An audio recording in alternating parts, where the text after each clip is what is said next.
Salutations, everyone. I hope everyone is doing well this evening. I appreciate everyone that's coming in, whether it's live or you're doing a replay or you're in the bushes, wherever you are, and however you watch this. I really hope all is well with every one of you. So I really am looking forward to having a conversation with our special guest. She's an educator and also a great singer and happens to be a member of my church. Shout out to the Christian Church at East Point. So, I had to make sure I had on a bra so I could be presentable enough to have this conversation with someone that is, a very sweet person, wife, mother, educator. So I'm looking forward to just having a conversation about not just her family life, but her career and also her views on the climate right now in regards to education, because it's a lot, so many layers that you could peel back from. So I'm really looking forward to having this conversation. So after this intro, I'm going to be bringing up Miss Nicole McGraw. Here we go.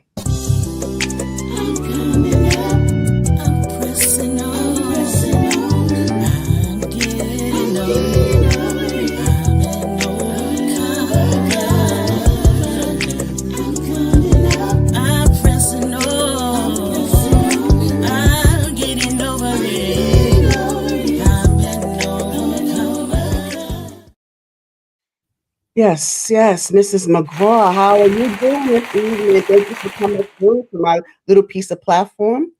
I Okay. appreciate it so much. Yes. So how are you this fine day? I'm really good, and thank you for having me. I'm doing really good, bless. Good, good. I'm glad to hear it. And so, well, how was school? Or did you? It was school. Was school still open? We actually were Yeah. done on Friday, so I am out Okay. on Christmas break. Christmas break. Okay. Mhm. And when you return? The teachers returned January 5th, and the kids come January. back the 6th. Oh, okay. Got you. So so how has it been so far this school year? How's it been for you? It's been really good. I think 2 years ago, I had to make a difficult decision to leave one district and I moved into a different district. And I'm actually glad because now I'm seeing what is happening in the old district. The school closing, several people, even though they said they are going to place teachers, a lot of people are either getting written up or losing their Mm. jobs. Oh, So I'm okay. getting texts, especially for those that worked under me for reference. And so I just thank you that God moved me, shift me from one place, one district to another. And right now, I'm okay. Oh, okay, good. I didn't know you had fur babies. I didn't know you had dogs. Yeah, we got a friend of mine. A friend of mine did not want Kobe, and Price and I wanted a dog in 2019. Were more so me because he was on the road, so I just needed like a support For dog. companionship. Right, right. Oh, He's been okay. with us ever since. Oh, okay. But Mhm. I want to know, but I always like to start in the beginning of one's journey. So I want to like kind of get your upbringing because I know you were born and raised in Detroit, correct? Correct, single mom. Um, Okay. I have two additional siblings, one older sister, one younger brother. A lot of people don't know my upbringing was very challenging, and that's how that this is how I became the woman because of my upbringing. I know how to stretch a dollar. I know how to eat beans and rice. Mm, I know how to have nothing and make something out of nothing. I know how to work hard. It's nothing for me to work two, three, four jobs, especially when my kids were younger, because I did whatever was needed, with of course to some limit. But I did cleaning. I work at a grocery store. I did that to make sure my kids did not go without. absolutely. And we'll get more into that. So I'm glad you brought that up because I mean, I do understand how it is, having to work multiple jobs, which at some point you shouldn't have to. But I get it that, at Right. that time, I mean, those humble beginnings will do it for you. But you Yeah. said you was raised in a single parent household, you said single mom? Yes, single mom. My Was mom that did not have us to really we didn't have family, because of her own trauma. She was a oh, product of abuse from her own father. From mm, there, her mother was, killed early on, so she had to be the mother wow. to her siblings. It Oh, was it was mm, a lot to unpack even for a kid. We didn't understand. So today, when people talk about family reunions, I was like, I ain't never been to a family reunion. I Wow, never. really? Yeah, my mom just kept us from our family. I just hate that she Mm. did that. But again, it was her own trauma. I did see therapy about that years back, and one thing that stuck with me was your mom did the best she could do with the tools that she had. Um, so forgive her, and that's what I did. I moved on. So Yeah, because I was gonna say, because I know, again, and I take, and you know what, and I do understand your position because it takes time for us to forgive our parents because we know when, as children, we revere them, but then later mhm, on we judge them. When once we know better, once we know better, become more aware. But right, at the same time, I think you have to understand her position as well because she, like you said, she's been through some traumatic experiences. So it has to been a reason why she kept you from certain people in your right, family. There are right, people in your life that you don't need to be around. So I right. kind of get it. But did she explain it to you in more detail as far as like why she, excluded you from her side of the family? No, my mom never talked to us about it. All we knew was that her dad molested her. Um, and uh, See? and I want to backtrack on something. I never had ill feeling. If you had the opportunity to ever meet my mom never took on what was projected to her. Meaning, if we had unforgiveness, she didn't care. I love my mom even to this day. I always said when she got older, I was going to be the one that take care of her. Um, Okay. but unfortunately, she passed away 2 years, and it was untimely. Now, it was trauma Mm, in that, but, sorry to hear that. Yeah, yeah, my but my mom condolences. my mom was a very strong woman, and that's where I got my strength from learning and watching her, how she handled things, good or bad. Um, Mhm. now that I'm now that I've been saved, I was always introduced to Christ at a young age. Mm, I okay. approach everything different than how, How were you introduced to Christ? so, um Um, I had to stay with friends because my mom, I was a kid. I really didn't have nowhere to stay. So I stayed with some friends through high school, and they my best friends to this day. And they pretty much took me in on the holidays and summer, and I just lived with them for a couple of weeks out. Um, and they were churchgoers, so they went to Church of God in Christ, and that's how I was Ah, introduced to Christ. okay. Yeah. Mhm.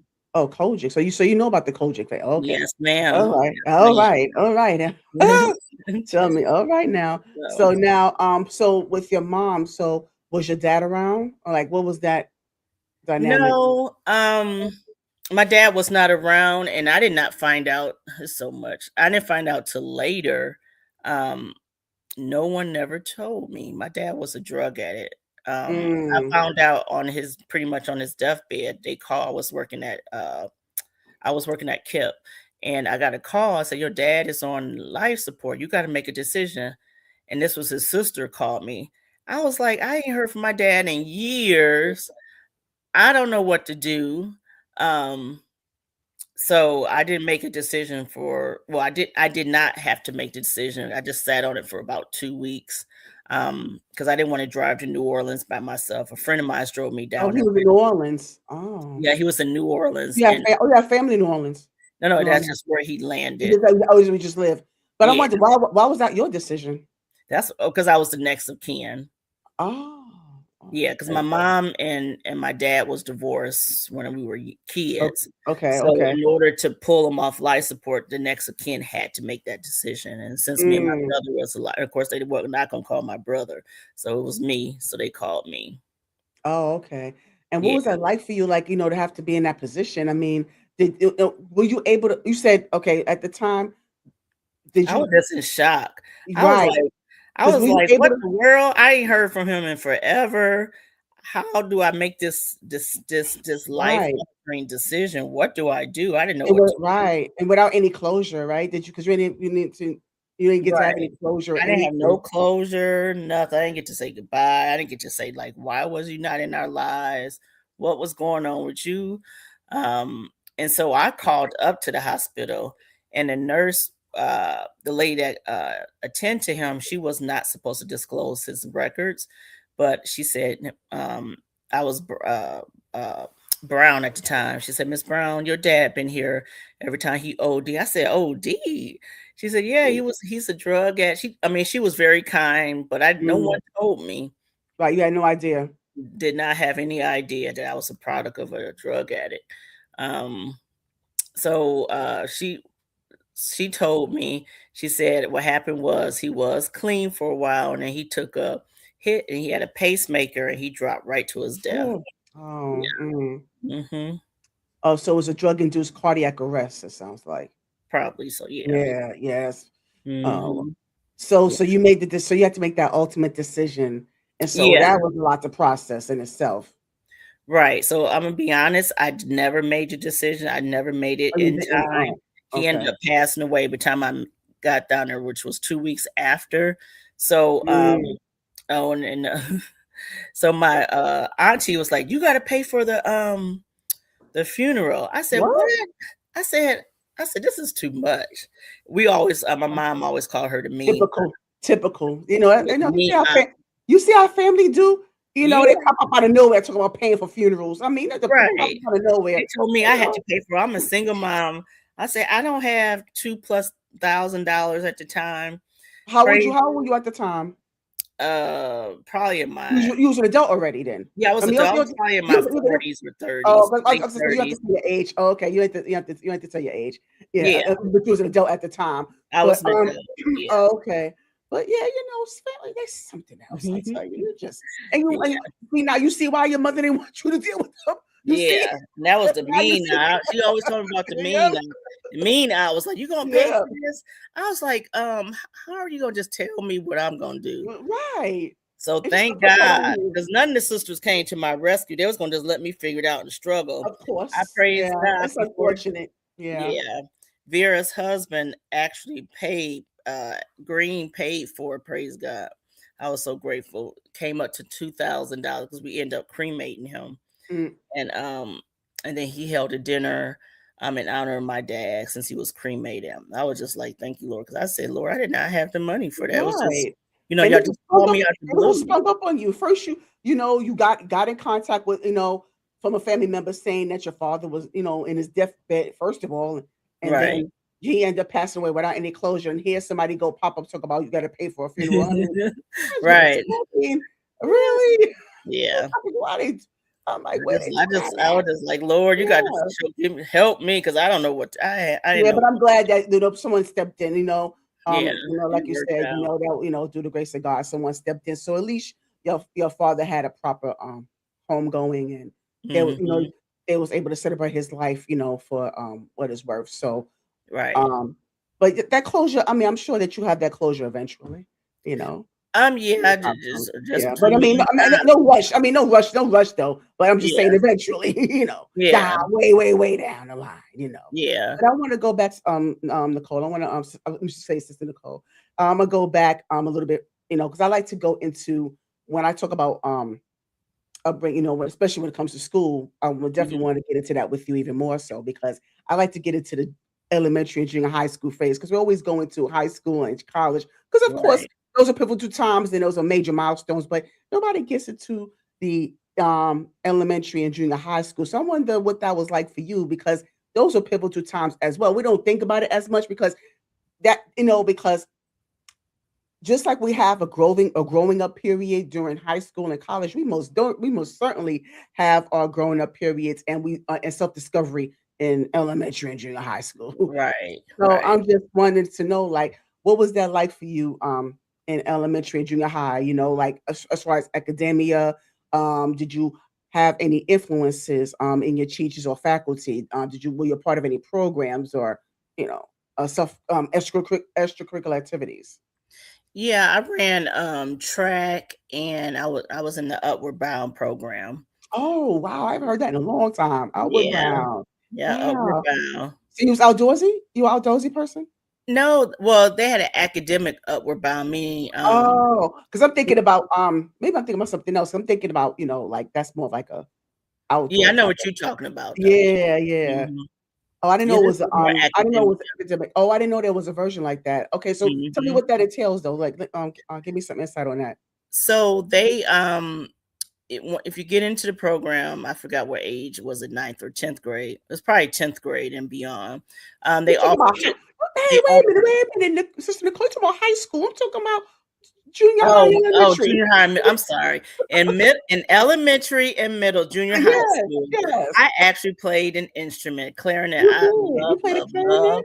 love my Oh, instrument. I still know how to play it to this day. I was in concert band, symphony band, marching band. oh, I mean, cool. that was my life.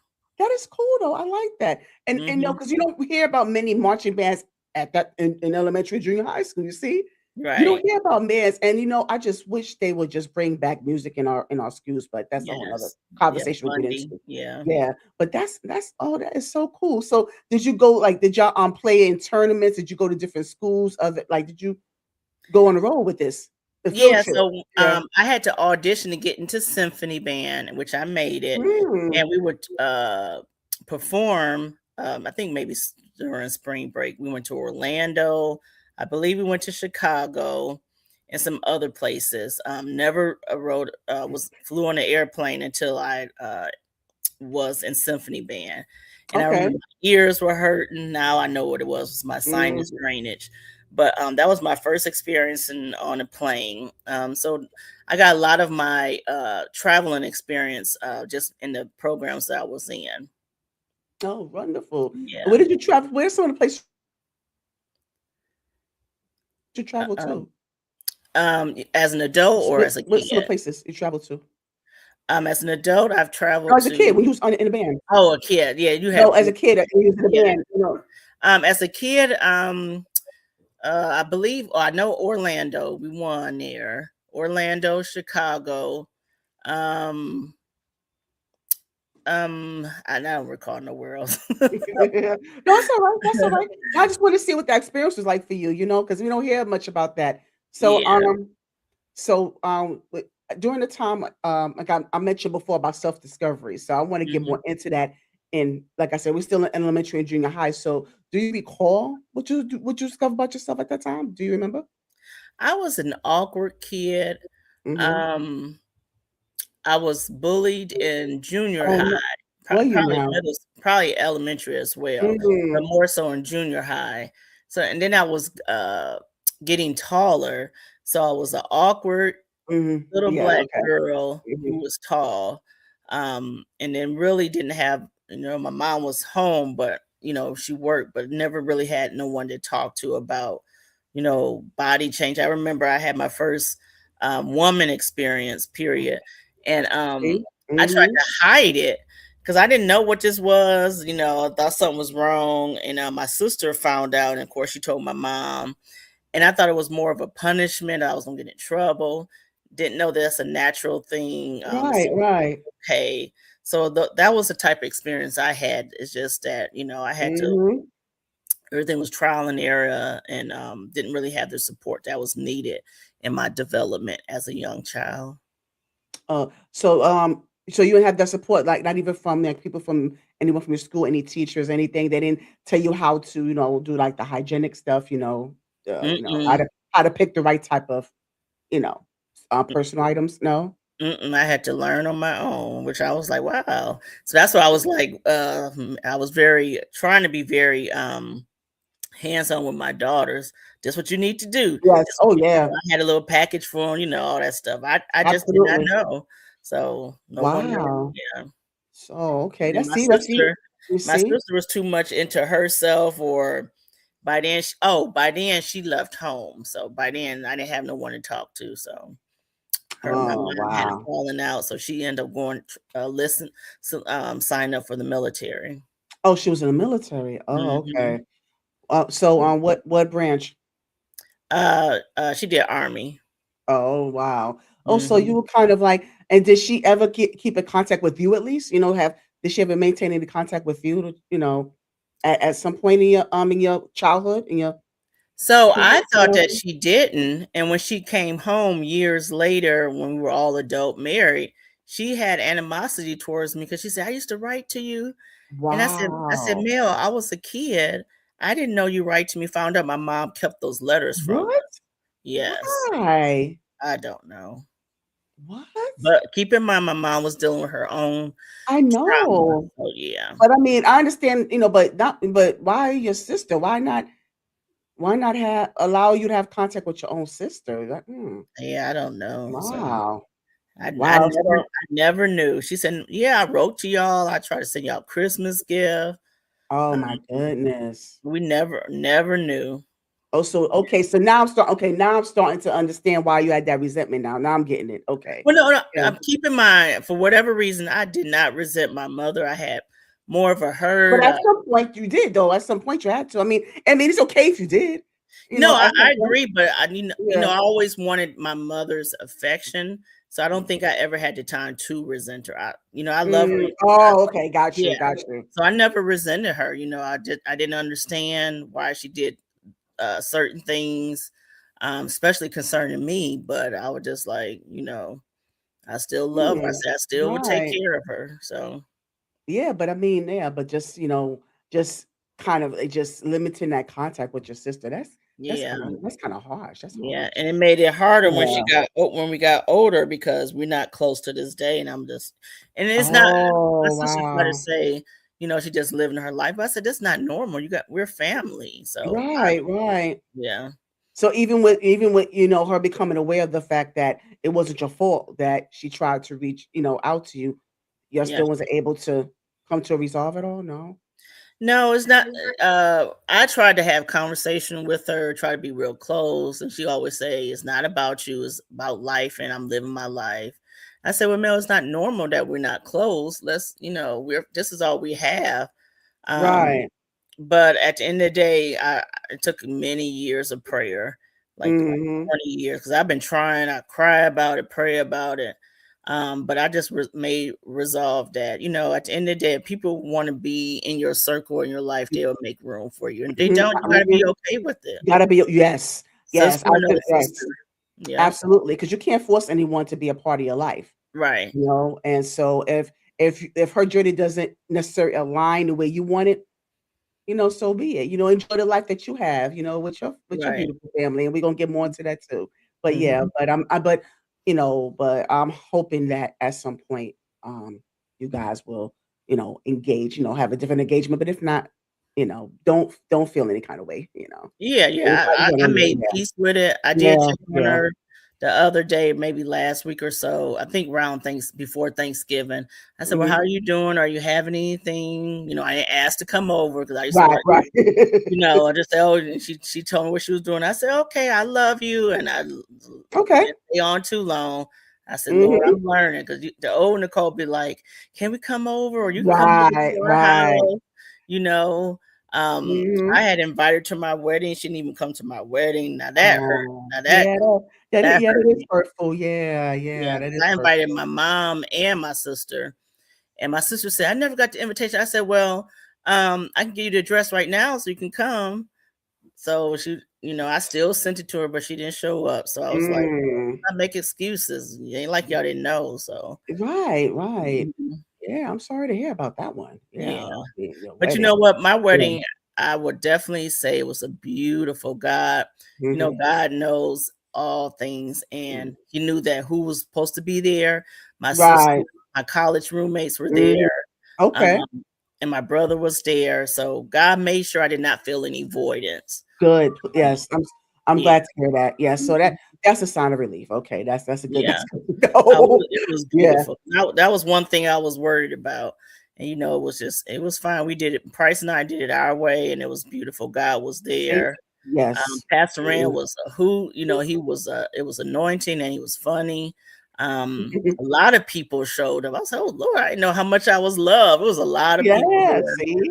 Um, but one Yeah. thing, yeah, still, I'm gonna be honest. One thing that haunted me to this day, I did not serve alcohol purposely, and people started leaving throughout the reception. I said, "What are you?" Why? Oh, because of I said, that? Oh my "Okay." I gosh. guess they were used to. People are used Mhm. to going to things, having drink. Wow. I said, "Are y'all serious? You can't have fun without drinking. Come on." Right. I mean, that is crazy, but the fact and for them to just leave, that's Yeah, crazy. I was That's like, crazy. it was over Yeah. within, I want to say 3, 4 hours max from the Okay. wedding to the That's not reception. bad though. Yeah, that's not Yeah. bad.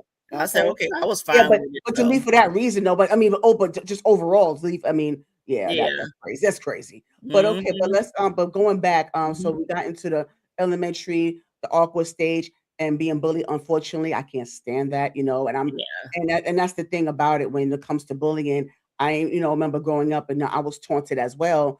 It was all, I just didn't like how a lot of adults were so dismissive. Yeah. I don't know whether it was with you or not as well. Like, did you have the experience to where a lot of the adults that you had in your life were like, well, that's part of life, or that's their way of saying they like you. Kids can be cruel; they just brush it off as if it's supposed like being bullied supposed to be a rite of passage during your childhood. It is not. Right. It is not Well, as simple. I don't think I told anyone. I just took me and so my brother and I were both being bullied. What happened was, as soon as the bell rang, it was time to go. The Mm-mm. young guy's name, I remember his day to this day, Curtis. He would chase me home Mm. every day. It lasted for years. So he would try to. He said I would have to pay him, let's say 25 cents a day. Of course, What? no kid like me didn't have no money. So then I would get beat up. So one day I stood up to him and because I got bullied every day, and it was just in my thinking, it was just a part of life. Yeah, Like, who do yeah, I tell? I didn't have no sister. yeah. My That's what. brother was Mhm. younger, so we dealt with it. So to me, it was a part of life. It made me stronger. I was a track star by then because me and Corey would sprint home Yeah, every yeah. Sprint, right? Yeah, right, and practice. it Yeah. wasn't down the street. It was over and over here. Detroit, just everything was far. So we sprint home. We ran a lot, ran a lot. Wow. So See one that? day I finally stood up to him, and I kid you not, I must have been the Lord. He threw a brick at me, and What? he should have hit me. And what A happened was brick? I liked this one guy. And I said, okay, I want him to see me get beat up. So I just stood up What? to Curtis and I walked away, and he was in close earshot. He should have hit him. He should have hit me with the brick. The brick should have reached me, but it did. It just missed, and he kept throwing it. What? So I know it was nothing but the grace of God that brick did not hit me because I he should have those bricks should have landed on me. Look, listen And here, ever since then, it was man. yeah. Curtis, if you out there, I don't know if you met Kurt. I don't know. Did you see Curtis sister? From Curtis, Detroit. yeah, Curtis. If you out there, you ought to be ashamed of yourself. First of all, Yes. you have no business bullying a girl in the first place, and you Right. trying to hit her with Little a brick. scrawny That's self. that's attempted murder, by the way. Mhm. That is attempted murder. You should be ashamed of yourself. You need to come. Like, matter of fact, if you watch, I hope you're watching this. I want you to watch this because you owe Nicole McGraw the most sincerest apology. You need to grovel for her forgiveness because Yeah. you had no business. You had no right No, to right. treat her that way. And I don't care you. I don't care how young you were. You old enough to know better. Yeah. Sure. All right. All right. All right. I'm back. All Yeah. right. Because that made me mad. Yeah, I was just like, Lord, but Yeah. I endured that for a long time. Oh my Yeah. goodness. Yeah. You said that the guy that you like. I mean, did he pretend to have your back? No, well, I never nothing never came out, and he probably didn't even know I liked him. It just thought he was cute. Oh, And that but was the day I okay. finally stood up for myself. I said, "Listen, I'm not gonna get bullied no more." Um, Right. Yeah, okay. yeah, Yeah, I mean, it's just on the bottom line, like enough is enough. enough is But I mean, so congratulations for enough. having the courage to do that, you Yeah. know? And needless Um, to say, mhm, I actually know how to fight. That's the funny part about mhm. like why didn't I just You had hands because he's a boy. yeah, Nicole. He was a boy, yeah. that's I the was like, thing, why did I you're supposed me to, and my brother could have take him, but for whatever reason, it was more of a mind thing, I guess. And right, we right. allowed that to go on and on. I was like, Jesus, Jesus. So But I'm glad you put a stop to it. yeah. But Curtis, you need to be ashamed of yourself. I don't like you. I don't like you. I don't care how I don't care how I don't know if you're alive or not. I don't care how old you are. I don't like Yeah. so, but But yeah, we but I'm forgive glad him. you I would love to talk to him. Pray yeah. that he has a decent life. But yeah, that part of my life was miserable. So Yeah, I can imagine. But like I said, I'm glad you overcame that. I'm glad you had the yeah, courage to, yes, because and it seemed like it's so worse now. We in 2025, and we still yeah, have to deal with this, to yeah, the point where, there were, actual children ending themselves. And like I yes. said, we get more into that as well. But it's such a shame, and it's not okay. And Yeah. that's the point that we're making here. It's not okay, It's not you okay know? because I could have taken my life. I mean, Right. I was Or you could depressed. have taken yours. He got a brick, it could have took yours. Yeah, You know, yeah, if it yeah. hit you, or you could have suffered some brain damage. I mean, people don't understand Mhm, that. It could have been, deadly. So yeah, but I'm glad you got out of that. So once you transition, once you knew that you had the ability to overcome that type of adversity, and you took mhm. that into high school. What high school did you go to, by the way? So we st oh, I went straight to Ypsilanti High School because we moved from Detroit to Ypsilanti. Yeah. Ypsilanti. Mhm. Ypsilanti. Okay. Outside of Ann Arbor, Michigan. Oh, okay. And Yeah. so and you said that that's the time you had the growth spurt, or you already had it. Yeah, I had it by middle school, and in high school, I was, like, Yeah. tall and lanky. I mean, I was like a stick. Yeah, And by then, yeah. I didn't think I was Uh, cute. Of course, my mom was single. She didn't have money to buy us clothes, so I looked poor and raggedy. Um, so I wasn't cute. Me So either. it was another. It was just sad. It was just When that I went to right. college, girl, they had people that did hair. I was gorgeous. I said, "Oh, look at me! I'm actually cute." Oh, oh, you blossomed then, huh? I But I blossomed in wanna college. yeah, Yeah, yeah, right, but in high school, like I said, let me get into yeah. that awkward phase in high school because Hmm. it's so many. I mean, because you're among many, when it comes to the awkward phase, especially in high Hmm. school, tall, Yes. and you're trying to find your footing. You're still, trying to figure out where you belong. You're still working towards that self-discovery, you Right. know. You realize you have hands, so nobody's Right. gonna mess with you anymore. So how did you navigate through high school at that time? When my mom moved us from Detroit to Ypsilanti, when I started ninth grade, I was amongst kids who already knew each other in elementary. So it was hard for me to filtrate into that community. So again, I was yet alone. I was tall, lanky. So I wasn't considered popular at all. Okay, right, right. Um, yeah, so I joined the band during that time, and that's when I got into ninth grade. And then we did marching band, which we did the overnight camp for the summer, and then symphony Oh, band. cool, Yep. cool. Did you do track? I mean, did you get into track at that time? Yeah, I got the coach, and I forgot his name.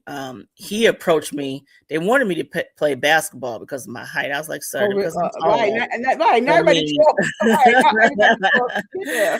and so then the other coach, he approached me to run track, and I did track and cross country. Oh, nice. Okay, Mhm. cool beans. And so, how were your grades? Like, how did you do academically? I was about a C average, B, C average. Education did not come easy for me. I would have been considered Average. specific learning disability. I Oh, think oh, I'm really? Oh, self-diagnosed because I struggled in elementary school, and I remember my mom, she had put us in a private school. Back then, they had like a church, a private school that she had to pay for. And I remember they approached my mom, said, "She can't read." My mom said, "You're not retaining her. I'll work with her during the summer." So that whole summer, while the kids were playing, I was in the house doing every single worksheet they sent home. mm, Um, and so that taught me, ever since then, I just had to love reading. I had to learn to work hard for whatever I got, especially academia. So because that was a struggle for me. So I was not in those acceleration classes, college prep classes. I was just in taking those general classes right. because So, of my right. grade. Hmm. Yeah, you just wanted to make sure you pass those classes to graduate. I mean, because I think Right. that a lot of us in high school, and then you know what, and I'm glad that you brought that up as well because it kind of resonated with me and how they kind of push these standardized testing and they push a Yeah. lot of these things on us without preparing us. They Right. just let us just breeze on by, unfortunately, and then they make it look as if we're dumb and really because first of all, not everyone is good test takers. Correct. Not Yeah. everyone have the ability to comprehend. We don't operate the same way. And I Right. understand that when you have just one teacher to 30 students, I mean, it's hard to focus on one or two children at a time. So we don't all learn the same. We don't all comprehend the same. Our Right. approach is different. But a lot of times instead of teachers really working with us, understanding that there's some who are arrogant. There are some that Mhm. make you feel like you're dumb, or they just, or we don't have the ability to excel. Right. So I don't know. Was that the same with you in some cases, in some ways? No, I've had some good teachers. Actually, I had a predominantly white teachers. I only had one male black teacher for math, and he was so intelligent. I could not grasp. Not everybody can be teachers. Then because you know your material, can you Right, teach it? right. Meaning, can Hmm. I teach high and can I reach those that don't get it? And he taught high, and I just never got it, so I had to drop out. School was hard for me, so I did not qualify for those college prep courses. They just put me in the basic classes. Right. But yeah. So basically, you just kind of like you said, you just went. You had to make sure you passed all your basic classes Yeah, in order to the test. graduate. Yeah. Okay. And what college Mhm. did you end up going to? So I did not get into college. Thankfully, praise God, I was in the Upward Bound program. Okay. Um, and that also helped you to get into college, meaning I had to go to, as soon as I graduated from high school that summer, we had to take some college prep classes, and then they will allow you to enroll in the fall. And that was the route that I went That you to get took. in Okay. order to Right. get to college. So it was a blessing um, that I was in that program because that was my pathway to going to college. And what college was that? Oh, I'm sorry, Eastern Michigan Yeah, University. that's all right. That's all right. Yeah. Yeah.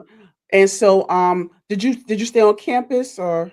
I did. I had a great time in college. Yeah. I tell Oh, anybody, go to college and experience that. It was an eye opener because you got different walks of life. You don't got nobody telling you what to do.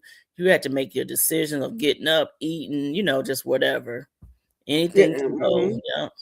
So let me ask you, when you made that transition into college, I'm wondering, what was your mindset at the time? Because when you were in your freshman year, you sitting among a large group of kids, just like you, just entering that phase in your life. Some, you see, some you won't. Some of them, may finish, some may not. So, what was your mindset at the time? Like, um, what did you have it in your mind of, um, where this would take you? That's what I'm trying to say. Where this college thing was going to take you when you sat there as a freshman. Did you know in your mind where this was going to take you? Did you have an idea? I should say. Did you have an idea? I always two things I always wanted to be an attorney more so than a teacher. Ah, So I've okay. always wanted to be a teacher. Oh, okay. So that I was on the path to be an educator. And why did you want to become a teacher? Like, why was that? That's something you really wanted to do. All Yeah, I along. would play with my Barbie dolls and act like I'm teaching them. Oh, okay. For So whatever you right. reason, So you always play wanted school to a teach. lot. Uh-huh. Yeah, but Always. it had to be a reason, it has to be like a reason that you felt like, okay, maybe this is something that I really want to do. What was I, that? Do you know? I really don't know because all I remember was every time my Barbie dolls, I was a teacher and I'm teaching them. And then when I went to school, that was That was your focus. my major, Hmm. which was education. And then I struggled taking that test. I finally passed that stinky test too. Like another that standardized test. Yeah, well, here they call it the GACE or the practice. In Michigan, it was called the M something. I had to go get my transcripts from them when I was trying to be finish up down here. Um, but I could not pass that test. I cried many years. That was a Was struggle for me. Oh, really? Hmm I Uh, just had test anxiety. It was just a struggle, but I eventually passed. But yeah, that was hard. yeah, I know. I can imagine that was hard for you. So, Mhm. um, so once you got into college and you said that your major was education, any particular because education is like so many different Courses. subcategories. So, like, was it early education, like adult education? Like, was it any particular or just overall in general? I think it was elementary education, and to be honest, I don't recall, because it was so many years ago, but I believe it was more so elementary education. Elementary education. Mhm. And why elementary, education? Um, well, even now you had to get certified after you passed a basic skills test. Then you had to take a concentrated test, meaning I'm an expert in math, reading, blah blah blah. So I just knew that probably the farthest I could probably go would be elementary, even though I'm actually certified to teach all the way up to eighth grade. So I have Okay. taught middle, elementary, and well, I can actually teach it in high school too, but I can't be a teacher of record in high school. I can just be counsel. But if I teach reading, because I have a reading endorsement, I could teach reading You have a reading what? endorsement. Oh, okay. Mhm. And what is that exactly? You say reading endorsement. I could be a reading teacher. Oh, okay, got you. Yeah. Yeah, because I'm just want to get familiar with the terms. That's why I asked. Oh, no, Yeah, no, no, no, you're fine. yeah. Okay, so you went to college and you um, majored in education, and so from college, where did you go from there? Like, did you go straight into teaching? Did you have any other jobs from there? Like, where did you go right directly after? So I did not finish at Eastern Michigan. I ended up getting pregnant with Jasmine, and then Okay, I met my ex-husband, and we moved to Georgia. got it. Georgia, I went into working for AT&T Bell. We called it Bell South back Bell then. South. Mhm. And Yeah, then it wasn't until I got laid off in, I believe, 1999, where I went back and finished um, at Mercer and Georgia State, and then that's what I finished what I started, which you was to start. become a Okay, teacher. get your Mhm. degree. Okay, and so what made you move to Georgia? It was my ex-husband. He wanted to move, so we moved. He uprooted us, so we just moved to Georgia. Oh, okay. So did you meet your ex-husband in college? Like, was he a college sweetheart? No, oh no, we met working. Oh, work. Okay. Yeah, I was working. Yeah, we did not meet in college. No. Oh, okay. But it was like in between that time. In Yeah, between. well, it was after I had Jasmine. I met him right when Jasmine was little. Let's just say she was about 6 months, 6 or 8 months. Oh, okay, okay. Yeah, because by then I said, "Oh, I gotta be responsible," so I got a job, and I still went to school, but I worked. I worked nights, but then that job when I met him, I worked days. So I think I took a temp job, and that's Okay. how I met him. He was working for Kodak, which was the photography company. Yes, yes, I Hmm. remember.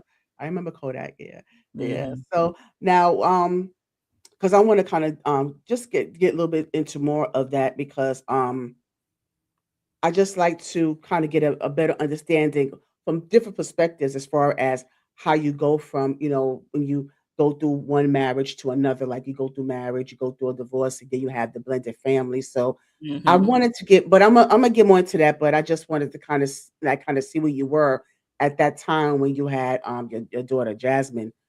You were married at the time, and so you were married at the time. You worked for Hmm. Bell South because you had to make sure you had to make some ends. You needed some Right, benefits, you needed some money, you had some bills.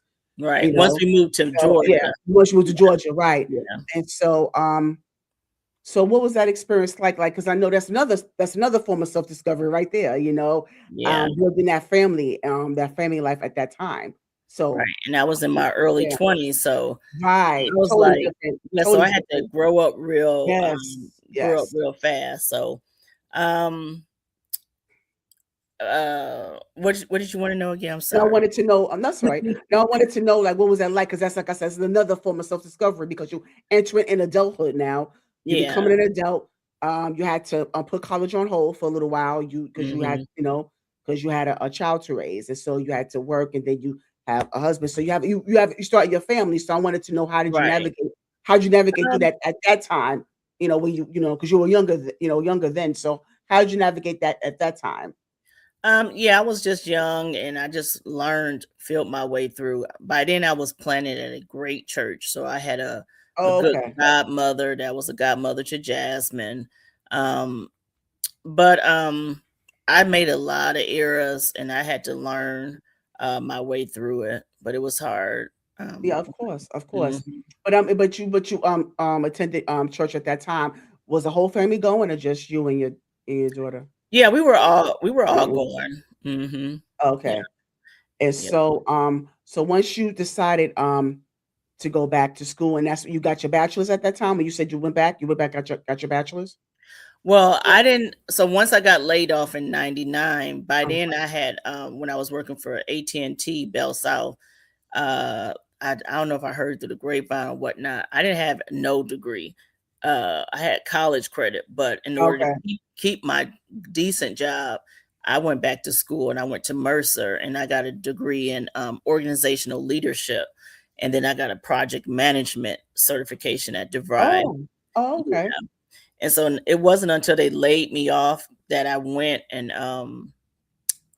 went back to I went to Georgia State, that's what it was, Georgia State, to get my certification to teach, of course, pass all the tests, and then I got a job teaching. Were you a fellow? Did you start off as a teaching fellow, or you just went Mm-mm. straight into? Did you s- I actually started off as a paraprofessional. a para? Okay. Yes, I remember Sprayberry High School, and they had me in the basement with the kids that were on one foot in, one foot out. Mhm. Um, Mhm. and I worked with them. And I remember I got my first teaching job at KIP, and I had to tell those kids I was leaving. They were so mad because working with students with disability, um, certain kids, a student with disability, they don't like change. Um, Right. Right. yeah, so I didn't take it personal because I understood. But I said, listen, I ain't making no money. So I got to go. I said, so, I'm sorry, but I try to love on them, try to give Right. them, I gave them what, 2 weeks notice, so they can try to get used to it, but they just couldn't, they were just so Ah. mean to me. Mm. And they were some big Mhm. kids because it was high school. Yeah. And we had this one kid that we had to pretty much take down Yeah. I can every imagine. Yeah. day.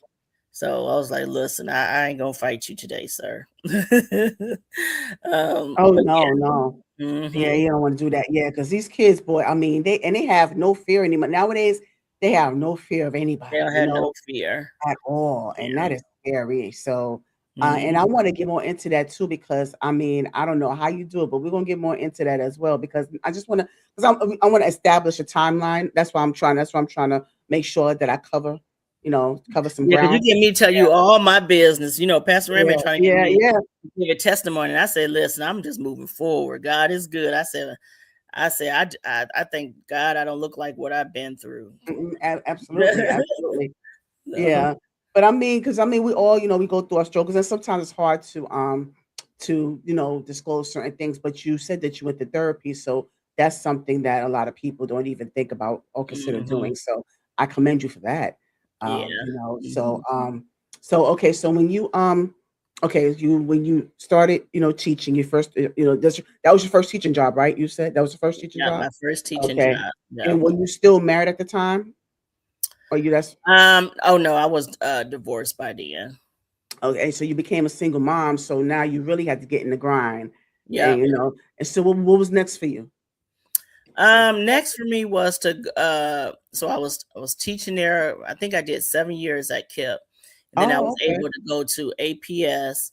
By then, I think I Yeah. was already had my APS, Atlanta master's. Public Schools, for those who don't know. Mhm, Yeah, so I went mhm, to that district, and I enjoyed mhm. working there. By then, I think I was working on my master's degree in Okay, special education. and where and what school? Oh, University of West Georgia, The University of West Georgia, and you said your master's was in, special it's special education. education. Wow, special education.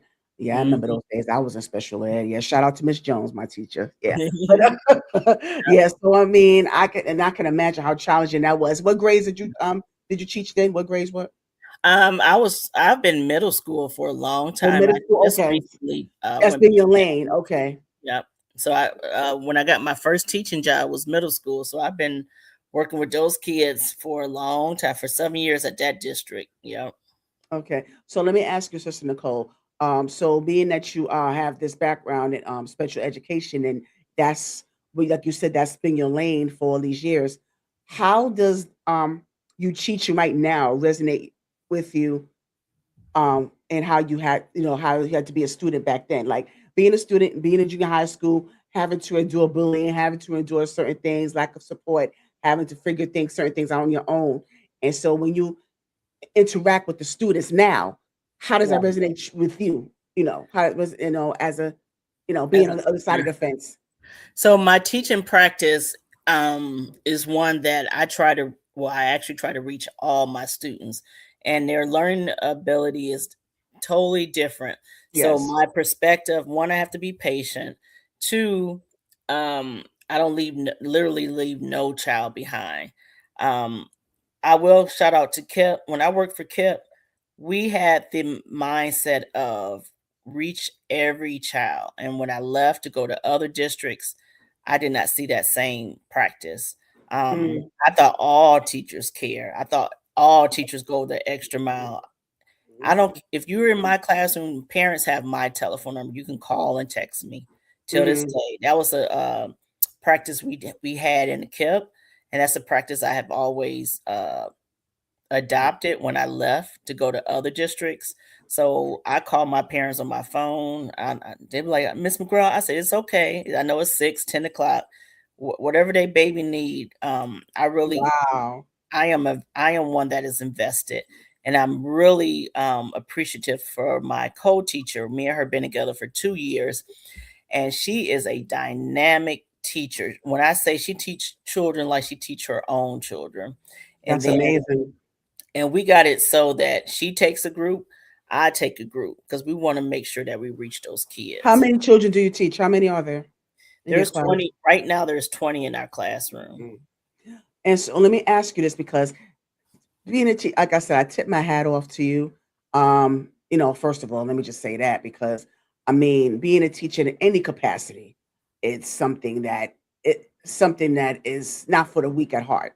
So I Right. just want to commend you for that. Because my question is how do you manage the work life balance? Because like you said, that switch doesn't go off. When you are dealing with children, it's like you are their parent as well. You're like a second parent to some of these children, and Right. some of these children see you that way. So how do you um balance it, between your job as a teacher, grading papers, and getting needs met, having to probably purchase food and supplies, and trying to fill in the gaps, and all that that you have to do, all that demand, and then having a home life.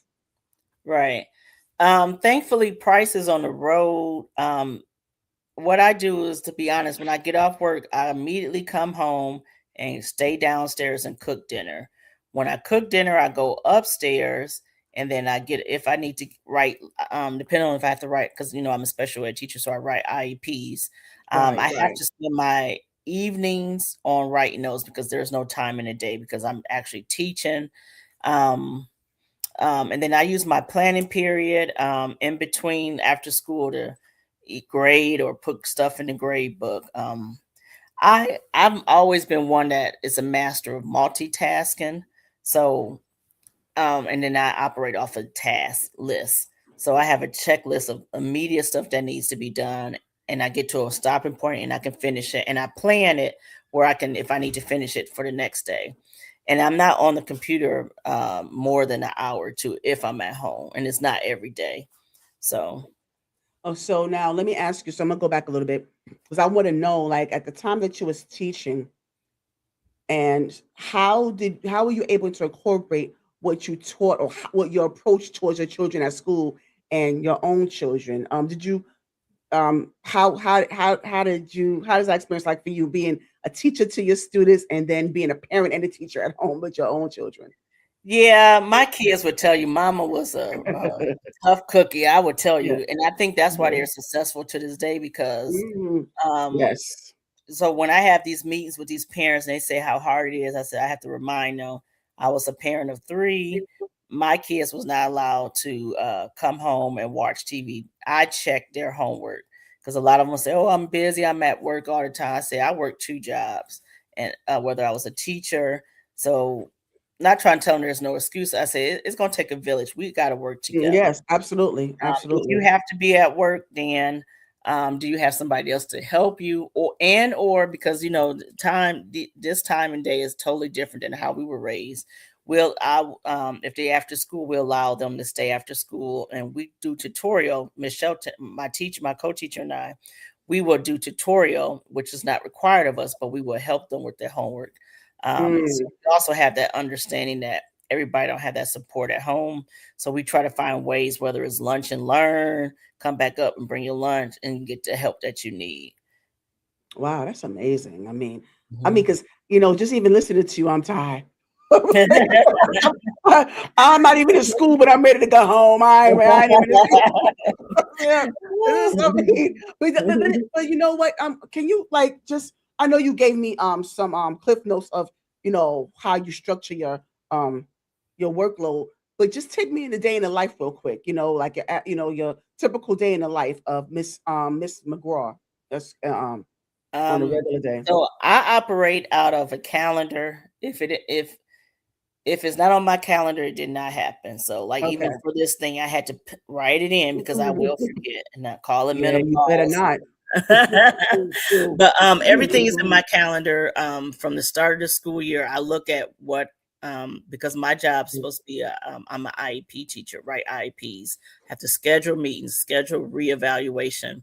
In addition to that, special ed teachers usually have bad reps because you may find them in the back room sitting down. That's not me. Mm, I'm up teaching. I'm pulling a small group. We're doing reading. We're doing math, helping them with writing, social studies, and science. So everything is in my calendar. From the time I come in, I'll make me some coffee, and then I may pull a small group during the homeroom, whether it's homework assistance, whether you miss something, and then from there we go throughout our block schedule of teaching.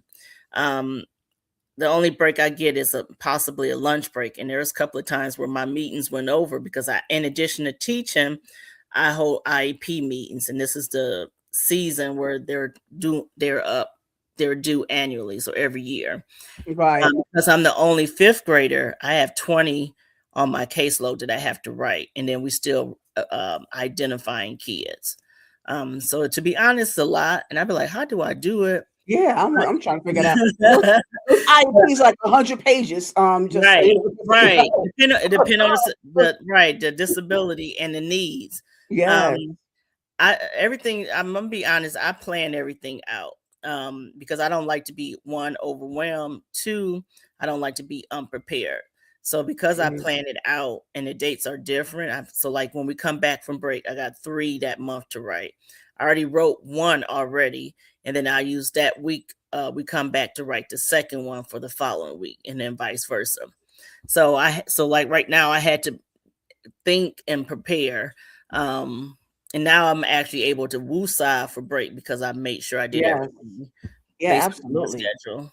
Yeah. Yeah, please rest. Oh Lord. I even had to get Yeah, the progress reports out. And yes. I was gonna wait. I said, "No, let me just sacrifice and try to push through and get them done." Thankfully, I'm like, "Woo," I'm so excited. Price is like, "Oh Lord." I said, "You know how I am."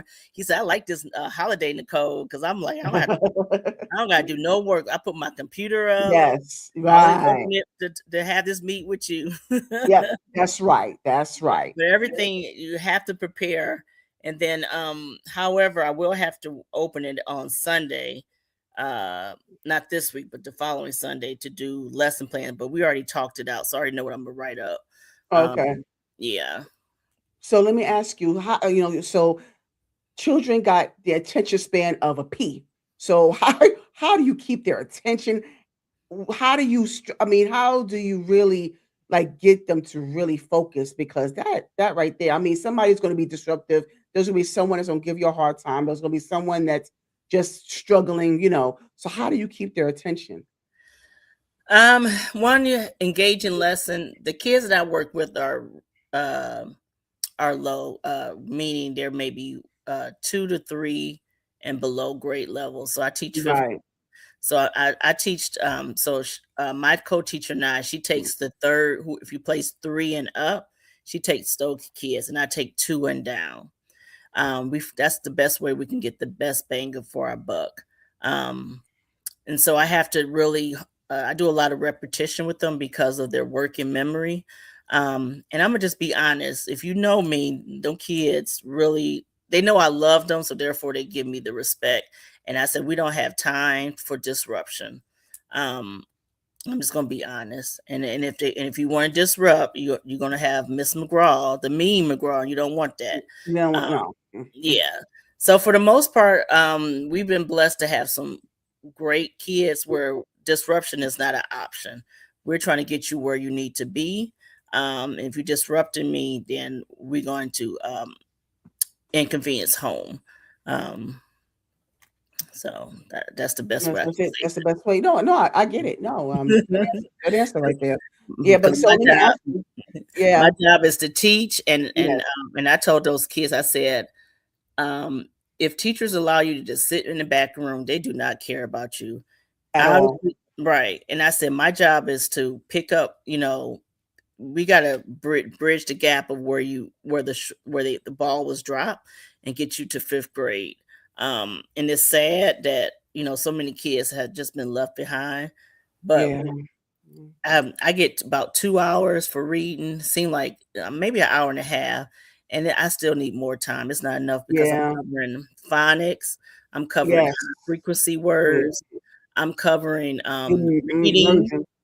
and reading comprehension, the skills, whatever skill for that week. And it's a Yeah, lot that I have to cover in a short amount of absolutely. time. And you can't save them all, unfortunately. Yeah, You can't catch them all. yeah. You do all you can do. But let me ask you, like, what? And I know you have many challenging students, but what was the most challenging student that you had, and how did you handle it? How are you able to get to that promised land with with that child, so to speak? Yeah. Um, I'm gonna tell you two stories. I'm gonna tell you my year I kept. This kid was brought to us. I've been teaching there for a couple of years now, and this kid was brought to us. I don't know what district. I think he came from Clayton or something. And everybody know my methodology. This particular kid stole my phone, Oh. um, and lied about it, but the students told Mm, me. Then he did something where he threatened another teacher. So at the end of the day, we had to do homebound. Um, they asked me would I do it because I'm special ed, and of course I went. Um, and he lived right in the hood. And I drove up. Mom said, "Make sure you leave at a certain time." I said, "Don't worry, I will." Um, but I let the kid know I care about you. I'm here. I taught the kid all the way to the end of the school year. Maybe a year later, mom called me, and they went back to Clayton because the kid got in trouble wherever he went, so he kept get kicked out. So mom called me, the teachers called me. It was like, can you sit in this IEP meeting? Um, and so I just try to help them through best support that kid. Um, Understand we can't save all kids, but my job as a teacher is to give him my absolute best, no matter right, yes. what Mhm. stage that he's in. That was one of my most memorable students, and I've had a lot of. I had a schizophrenia. Mm, She was at the early stages, and and we'll talk about test scores in a minute. But she had to take back then it was called the CRCT. I don't know how I did it, and she remember and then she forget, remember and forget. I just kept teaching her, and then when it was time to take the CRCT. She made enough to pass. I said, "Oh, thank you, Jesus." mhm. And she struggled in high school, but I was just shocked that I, got her to pass. And then just recently, I had a kid that was a smart, intelligent student. My teacher and I had to remain consistent working with him because he would have tantrum tantrums anywhere from "I don't want to do this" and he'll storm out the room, or he'll sit and cry real loud, whatever. I'm like, look Mm, around you, read the room. Do you see any right. other graders having tantrum tantrums? No, I kid you not. The time we got done, because I called the meeting, I said, "Mom, Dad, we can't keep going on like this. What are some of the Right. strategies you use?" And they say, "All we do is coddle him." I said, "You understand? He's going to go to middle school. That's not going to work." So I Mm-mm. gave them some suggestions. They knew it came from a loving place, not a hatred place, but a place of love, and prepare him for not just fifth grade but beyond. So they did their part, got them the services that they need, and he still had little outbursts, but it got less and less. When I kid you not, that kid loves me. I got him in Beta Club. I fought, advocated for him. I said you should be in the gifted program, but they didn't want him in there because of he always had tantrums. I said I get it. However, no one spent the time to teach him a new behavior. he Mhm, just kept mhm. writing him off. You gotta teach him and you have to be consistent. Yes, Mm. So that was one of my most memorable, and I have plenty other stories to of tell. course. Oh, I can imagine. Yeah, Yeah. but that kid did a complete turnaround. He's an accelerate one of the accelerated class for math. Nice, nice. Um, he was in beta club. His mom and dad was there to watch him in 5th grade. And he act like he had sense. He sat in there quietly. I would check in on him. So I told that little boy, I'm so proud of you. Because he did the Aw, work. Everybody, all the village did the work. Like stop calling him. absolutely. We need to make him a young man. Yes. Yeah, absolutely. So, how does it feel when, 'cause I'm sure that, those who have taught in the past, I know that they visited the school or you come across them later on and like how does that feel when you have that type of impact in a positive way, a positive impact on them as they get older? It feels good. I'm gonna be honest. I used to want to be teacher year. I've been nominated a couple of times, but when you're a special ed teacher, those are things that not everybody know of you. So therefore, you're not gonna be considered or be thought about. So I Oh, I don't learned know why to, that is. yeah, right. But I learned to my reward is not from being recognized from that perspective. My reward came from Right. the Mhm. students, and if I can get a student to make it to college, and just be a productive citizen, that was my reward. So, And can you share with us one student that you had that you've came across some time later and they shared their testimony or story with you or how they impacted how you impacted their life. it was actually, I still kept this someone DM me, one actually my coworker, previous coworker I kept. And before I left to go to another district, I had worked in they had opened up an elementary section. And so I had to help get that started. And I mean, yeah, elementary section, which was kindergarten. Working kindergarten is the most tiresome job. Mhm. And I remember this student I was working with, his name is Miles, and he was autistic, and he actually struggled, but he and I spent a lot of times together, to get and a lot of collaboration with mom to get him where he needed to be. So I got an email, let's just say 2 years ago, from her, and she now works with Miles in the middle school. Okay. And she said, I guess the assignment was, recall a teacher who cared about you or love you, and she Oh. sent me the letter that he wrote about me. I was brown at the time, Oh. and he still remembered me, and I would just so that those are my why. When I feel like I'm ready to quit, no one Yes. whatever, those are Mhm. my whys, 'cause teachers Yeah. will remember those that really cared Oh, about that's you. so much. Oh, that's so nice. Yeah. Mhm, I think that's so amazing. And so that's a segue that I want to use because remember I mentioned about us wanting to get more into the climate when it comes to education, where we are right now with this mhm. administration. So can you share with us your perspective on that, on where we are right now in this climate, especially with this administration and everything that's going on within the school system? Can you give your perspective on it?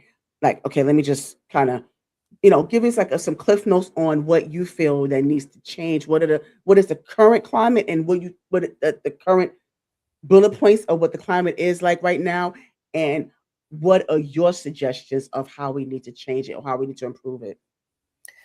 That's a lot to unpack. I know, So yeah. initially, when the current administration mentioned, they were shutting down the Department of Education, we all educators and everybody immediately was like, "Oh my God, we're not going." I'm gonna be honest, I'm not going to have a job, but I had to step back and understand what does that mean. It didn't mean that he dismantled the whole Department of Education. He basically kept a couple of people in there.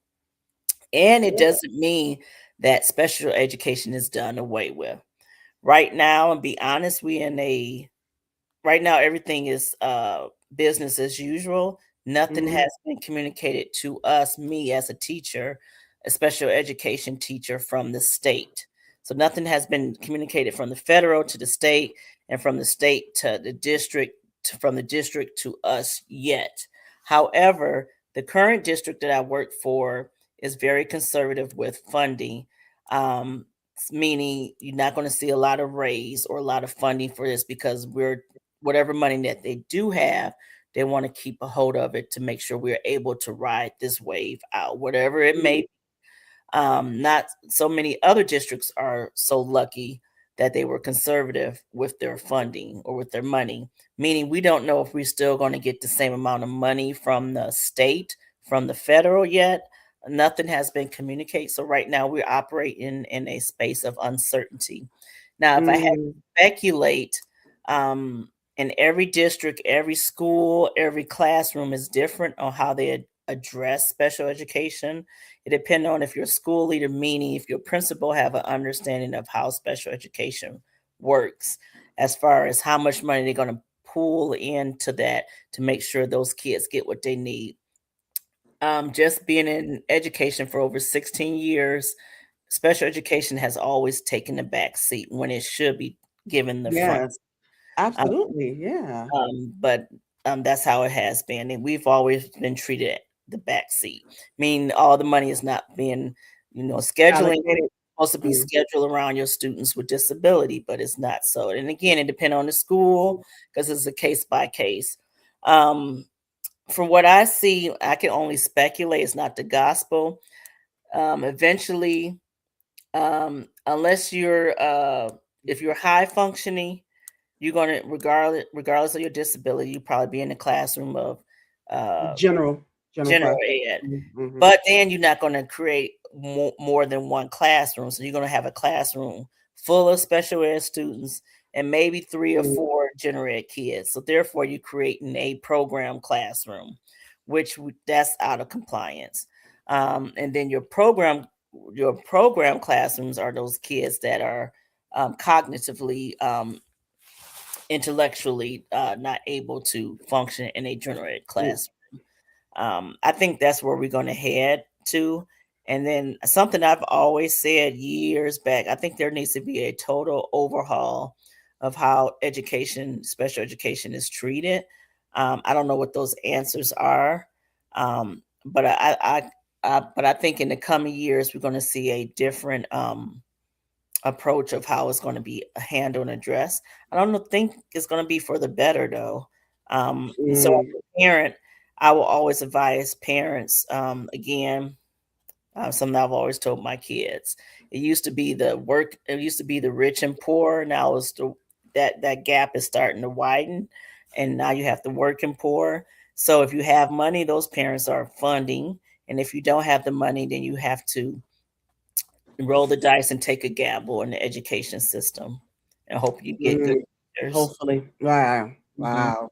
So let me ask you, so what would be your ideal approach as, given what you just mentioned right now? What will your ideal, not, not saying that it will happen, hopefully it will, but what will be ideal resolve to all this? What it will be, what would that look like to you? I think students that can, based on the actual need of students, that's where funding should be at.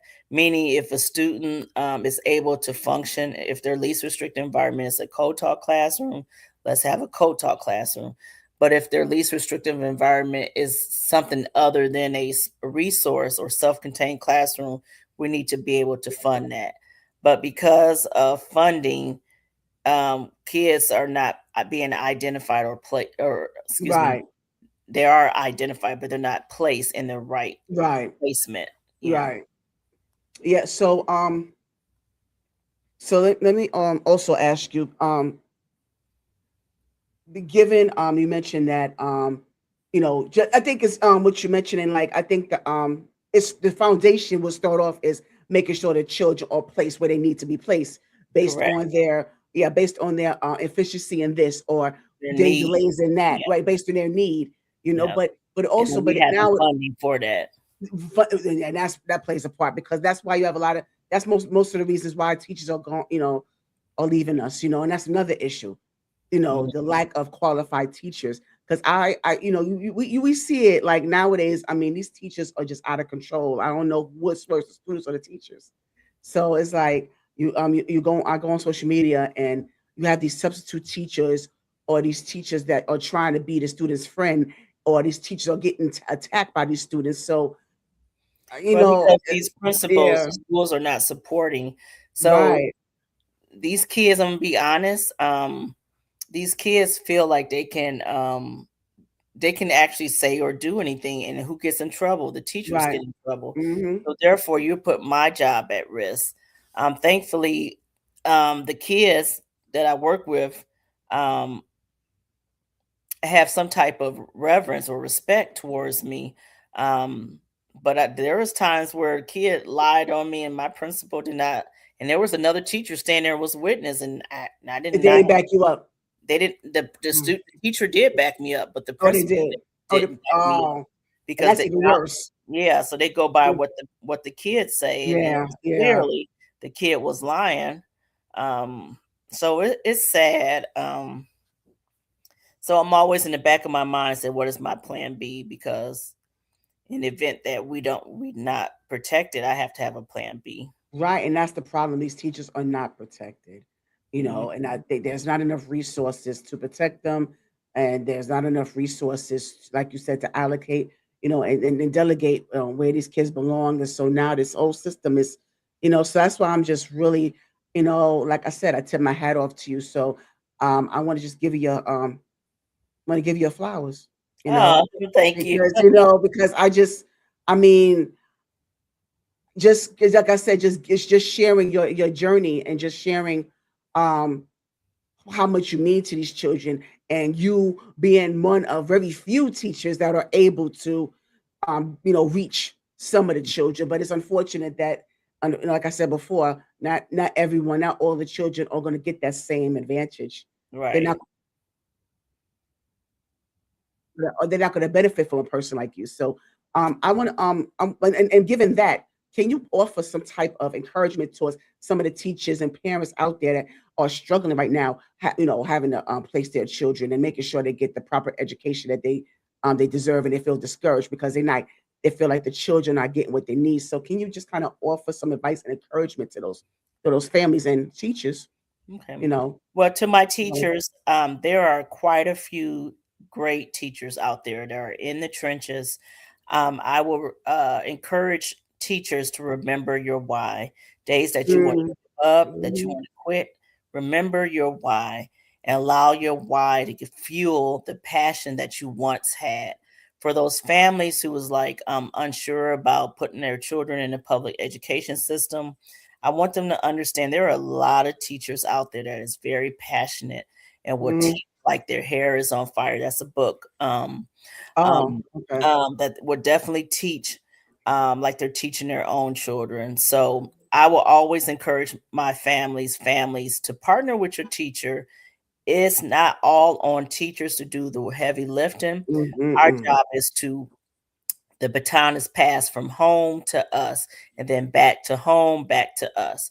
So it's a thing that we have to have a constant communication, constant collaboration, and working to make sure our babies are getting what is needed. It's teaching the holistic child. We yes. can't do it all, families can't do it all, but if we continue to work together, constant communication, we can get the babies where we need to be. So I would Mm, encourage them. Yeah. well said. No, well said. Um, So on that note, because not only are you a teacher, you have, you're a Christian as well. So, like I said before, we both attend the same church. Shout out to Christian Church at East Point. Shout out to Pastor Rand Jr., who's our pastor. So I Yeah. just wanted to, because like it's a separation of church and state when it comes to education and church. So, and I know you can't incorporate the two, when it comes to school. Well, I actually So do because I'm gonna be you honest. do? Oh, because I didn't know you was allowed to. Probably not, but I'm gonna do it um, anyway. so I'll give you several stories. So I had this kid acted a fool. The other teacher took the kids outside. He had to come, him and the three other students that were acting a fool, come back upstairs. So I was like, listen, I don't know what happened, but we're gonna just sit here, eat our lunch, and do what you need to do. So this particular kid acted a slap fool. So I said, Mm, in order for me not to get upset, I turned on my music, which is mm. Christian music, and I started singing and praising the Lord. That kid, so the teacher come back in. She's like, I thought you was having a party. I said, oh no, I didn't want to get No, upset, you so I need you just needed a turned on moment. the music. Yeah, you needed a And then moment. right, and then that time with the other kid last year when he kept having those temper tantrums, um, I would say, "Come here, let me give you a hug," and I would pray over him and speak in his ears, and I say, "In the name of Jesus." So I do find ways to. It's so when I sing, as you see me sing, it's not something I do on Sunday. This is something I have Mm, that this is a part of me. Wherever I go, mhm. um, if I'm praying in the spirit, the kid may not hear me. I'm just holding him and praying, and I'm just speaking in tongues over him. I'm like, you will behave, you will listen, you will calm down in the name of In the Jesus. name of Jesus. Um, Yes. so Or the yeah. yeah, get this devil out of here. Devil is a lie. Yes, yes. So I get it. So Yeah. I want to go more into because I know you've been dropping the name Price. So Price McGraw. Shout out to Price, brother Price. Yay, That is woo. this is Sister Nicole's husband. That's a second Yes. husband. That's a second Yes. husband. Yes, we You have the know. same account. Yeah, yes, got the same account. Yeah. They got joint accounts. Inside joke, y'all. Inside jokes. Inside Yeah, joke. so yes, I want to get more into that because you also represent a lot of women who find love the second time around. Some people don't find it the Yes. first time. Some people don't find it the first time around. But I digress now. It ain't about me though. It ain't about me. No. But you found it the second time around. So I want to get more into how when the place where you were at the time when you were first married and then becoming a single mother and then you transition into becoming a blended family and marrying the love of your life. Yes. One thing I tell anybody that has been married, if a person can only point a finger to their ex and not point a finger at themselves, then they're not ready for marriage. So True. I will always tell someone, what do you need to work on before you Fact. Okay. remarry? For Mhm. me was Dr. Cornell used to say I was what's the dignified but not uh dang, I used to say this all the time, a Mhm. quote by Mhm. Dr. Cornell. I was justified but not dignified. Um, Okay. um, and so I did a lot of wrong in the marriage, but I gave up on in praying. Um, so I one of the things I did was nag a lot. And so that was something I had to work on. And so the nagging, I had to pray. So in my marriage, Price like, boy, we don't argue and you don't say nothing. I said, Price, I have learned to just get on my knees and pray, and God will work on you. And I'm gonna be honest, I'm not definitely not perfect. Uh I'm very is the word stringent? Stern. Ster Yeah, I'm a very firm person. mm. Um, and so I feel bad for my husband sometimes because even with praise and worship, I'll be like, Oh yeah, I've heard it. I've witnessed it. we want to get up there and have a good time. I said, oh no, we don't play. I said, this is my Yeah. ministry, my calling. Yes. You take it. No, I know you take it seriously. I I understand. I take take it you take it. very seriously. Yeah, yeah. I got But in was trouble it? I about mean, but that let me ask you, before. Sister Nicole, because was it nagging or was you communicating your feelings? Because sometimes a lot of men think it's nagging, but I'm like, well, I mean, well, I can't speak on something that you're doing, and do I Well, should I it's after tolerate it? it's what you do after you communicate it, and so that's Okay, when it turns into nagging. So yes, you okay, can communicate it, but if you constantly keep saying it, going that's okay, nagging. And okay. so I did a Mhm. lot of that in my first marriage, and I had to learn that that's not what I should have been doing. So I had to work on that among other things. Um, and So then when when you God, huh? I'm sorry, I didn't mean to cut you off, but I wanted to try to establish a timeline again. So when you and brother Price got married, how old were because Raina still came along as well. How old was Raina and Jasmine at the time? And Christian, that's third, my baby, my son, Christian. Oh, I They didn't know were, that. Oh, okay. um, yeah, Jasmine, Christian, Raina was Jasmine graduated. Raina, did Raina we go to high school? So he was not there for. So he was there for Christian when he graduated. So he drove us to Michigan. So Christian was in high school. Raina, we drove her to college, her first year of college. So yeah, they were Mhm. pretty much They were grown. older. Mhm. Yeah, much older. And Mhm. they love Price. Raina, I feel like Raina loved Price more than me because I'm the strict parent. I think that's Right, right. He's more laid back. Yeah, right. He yeah. more laid back and kind, and he listens to Raina when she talks.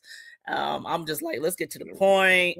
But yeah, they love Price. But yeah, they were Christian. My youngest was in high school, getting ready to graduate from high But give school. us the love story. How did y'all meet? How did y'all come together? What was the courtship? Like what? Yeah, give us the meat and potatoes.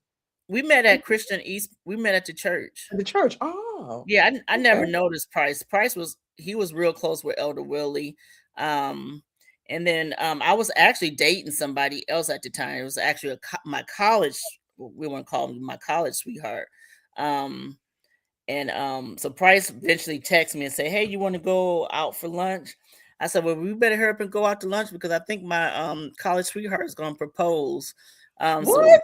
Wait, yeah, wait a minute. he didn't put a ring on it yet. No, So but I hey. say, but there's some overlap in here because you was in a relationship.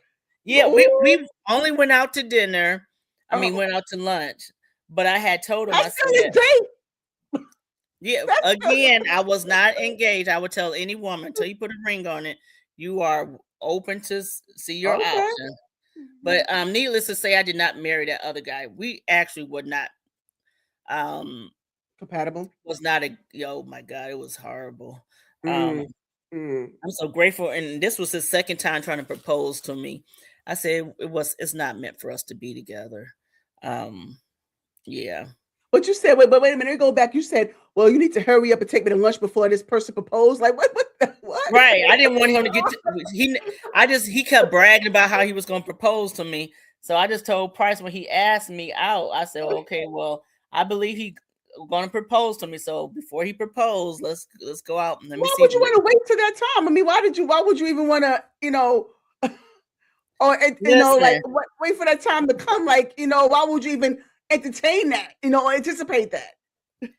at the time it was just he and I, but by then we were having a lot of issues and we were still just trying to see where this is go, but I already knew in my heart that he was not the one. So by then Price came into the picture and I said, okay, well I had to go out and hang out with you. I was single. Uh-huh. Listen, I was single. Uh-huh. Uh-huh. But I did break it off with him immediately. And he was mad, but I said, listen, you and I are not to be together. Yeah, right. Yeah. We're not compatible. We But you wanted argue, to, fuss all the time. but you was gonna let him propose anyway. I'm still on this. So you was gonna let him propose No, anyway? it was speculated that he was going to propose. I don't know. He claims that he was going to take me to Mhm. Vegas and propose. Blah blah blah. So I said before we even got there, I said I had tried, moved on. So we Oh, never okay. got we never I didn't even we never got to the point to the proposal because I broke it off immediately after. Actually, after the first date, I did. Oh, look at here, look at here. We got a Hmm. visitor. We got a visitor. Yeah, we Who got a visitor. who's the Hey, visitor? yeah, Oh Lord. yeah. Hey, what you Well, doing up in here? Price What was you trying to listen to doing the theme, Faith. Price here? was trying to listen to the theme, Faith. Okay, okay. Because I thought you had a story to tell. I thought you wanted to tell your side. But since you're here, you don't want to do that? Oh Lord, he got to put his headsets on. Oh, okay. Can you hear? Can you hear? Brother Price, can you hear? Can you hear me? Yeah. Oh, okay. No, I wanted to. Did you want to tell your side? Did you hear your wife's side of how y'all met? How you got together? Did you hear what she said? Can you hear me? Yeah, I hear you. We hear you. Yeah, we met at church. Oh, did you? But did you hear the full story? Did you hear what she said? Oh no, Oh Lord, you just logged on, Price? Yeah. Oh, you missed a whole Oh, hour and oh, 29 okay. minutes of Oh, I'm conversation. sorry. Oh, No, That's all you're okay. right. fine. You're Yeah, you fine. Yeah. good. You miss all the good stuff. Yeah, because Oh I mean, she Lord. said that there was some overlap between you and somebody else. That's what she said. So Oh I yeah. wanted to know if you had something else to say. She said it was some overlapping when y'all met at the church. Oh, Price Over. know about all of that. Remember I told you about the college guy was gonna. I ain't gonna say his name on the Yeah, air. Right. yeah, yeah, Yeah, yeah, yeah, yeah. I was yeah, honest with Price. yeah, yeah. That's one thing about her. Yeah, she gonna keep it real. So yeah. So that's the good thing about it. That way, if anything do come up, at least you know. Right. Yeah. I Yeah. understand that. But Sister Nicole, I want your honest answer about this since you mentioned about this situation. Was Brother Price a rebound for you since you said it didn't work out like the way things transpired? Was he a rebound at some point in the Oh beginning? no, no, Oh, no. Price okay. was not a rebound. And so Okay. when we had a conversation with Pastor, because I did not want to be married and divorced again, Okay. I was gonna break it up with Price because he had some things he needed to work on. Mm, Um, and so my thing was, if God told me no, I don't care who you are. I'm not going through what I went through with my first marriage. Not uh-huh. to say nothing bad about him. It's just that I want to be in the will of God. Got you. All right, Hmm. Brother Price. I'm gonna let you go. 'Cause I see you driving, so Okay. but I hope you're still listening. Thank you for your support. Yes, thank you for your support. Yes, so yeah, but I no, but I really know. Thank you for sharing that. Because I know Hmm. that sometimes when you are in a relationship with someone that that you're not compatible with, and you're just you're not in the same space with them. You're not in sync with them. Y'all don't mesh well, Right. and then you find comfort in someone. That happens. So that's why I wanted to find out where you were. But you said that and initially you said that Brother Price needed to work on some things before you got Yeah. And yeah, so Price was like, I'm not letting you go. Because when we met with Pastor Rand, Oh, I said, Price, I don't know what your upbringing about church, but I know for me, if God told me no, I'm sorry. right. But at least you saw counseling. You had the Oh premarital yeah. I counseling. would tell Yes, anybody do counseling yes, because absolutely. yeah. And I was so glad Pastor Rand and his wife, Lady Tarika, shout out to her, um, Mhm. that they counseled us. And they had to pray and make sure, because like Pastor Rand would tell you, he ain't gonna just marry anybody. So because Absolutely. he wants to have a great success rate. So Absolutely. And it's mhm. been yeah, so it has been up and stuck since then, huh? It's been up and stuck since Yeah, then. it's going on. Yeah. It'll be 9 years in April 15th. Congrats, Shout out to congrats. Price. Yeah, shout out to him. Yeah, that's wonderful. And so Mhm. so now you in the space in your life, Sister Nicole, where you've been through this journey, you have this solid career in teaching, you have a solid marriage, and you have some um you did a great job in raising your children. You got a daughter studying abroad and doing her thing there. And so what are your Yeah. other two children up to? I Jasmine. don't see them too much. Yeah, well, Jasmine was there for the Yeah, I know I saw that, but I mean, but other than that, I mean, you don't really, I don't see her that yeah, she often. was living in Yeah. Memphis, so she moved back here, Oh, till okay. she find her. She gonna want to move back out.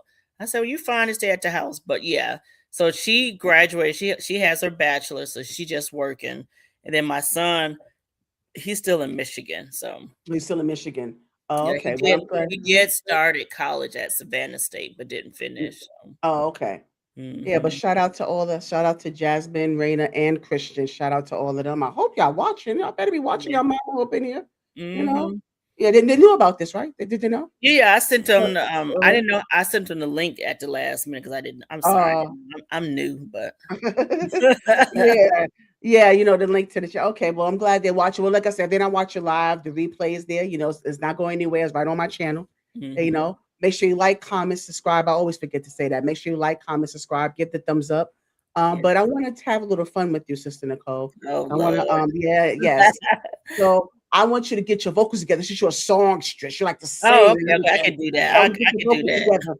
But before we do that, I want us to do a little bit of this or that. Here they come, yo. Here they come. Yeah, so I like to just put out, it could be any random thing. Not in particular, no particular order, but you have to choose one or the other. You can't plead the fifth, and you cannot say both. You got to Oh choose Lord. one or the other. Okay. You could get with this, or you could get with that. All right. Okay. So I'm not good with games, but I'm a try. no, it's fine. I mean, this is yeah. I mean, I know some certain things will be hard to choose from, but you got to do it. So, Okay. broccoli or cauliflower, Broccoli. jasmine rice or balsamic rice. Is it called balsamic rice? I can't even remember. Is it called Probably balsamic rice? jasmine. I probably do jasmine rice. Oh, jasmine rice. Okay. Um, private school or public school? I probably do private school. Okay.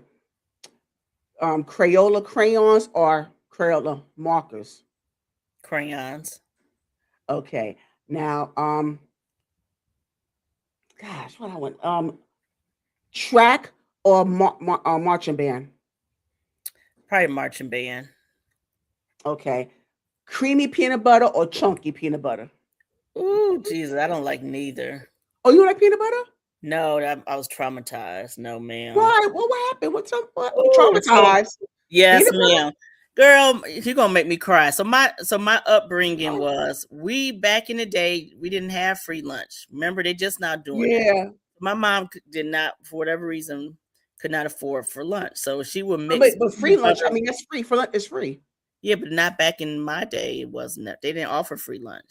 No, Or if they did, not where you live, they, because it's free they lunch said always that my been there. mom made too much.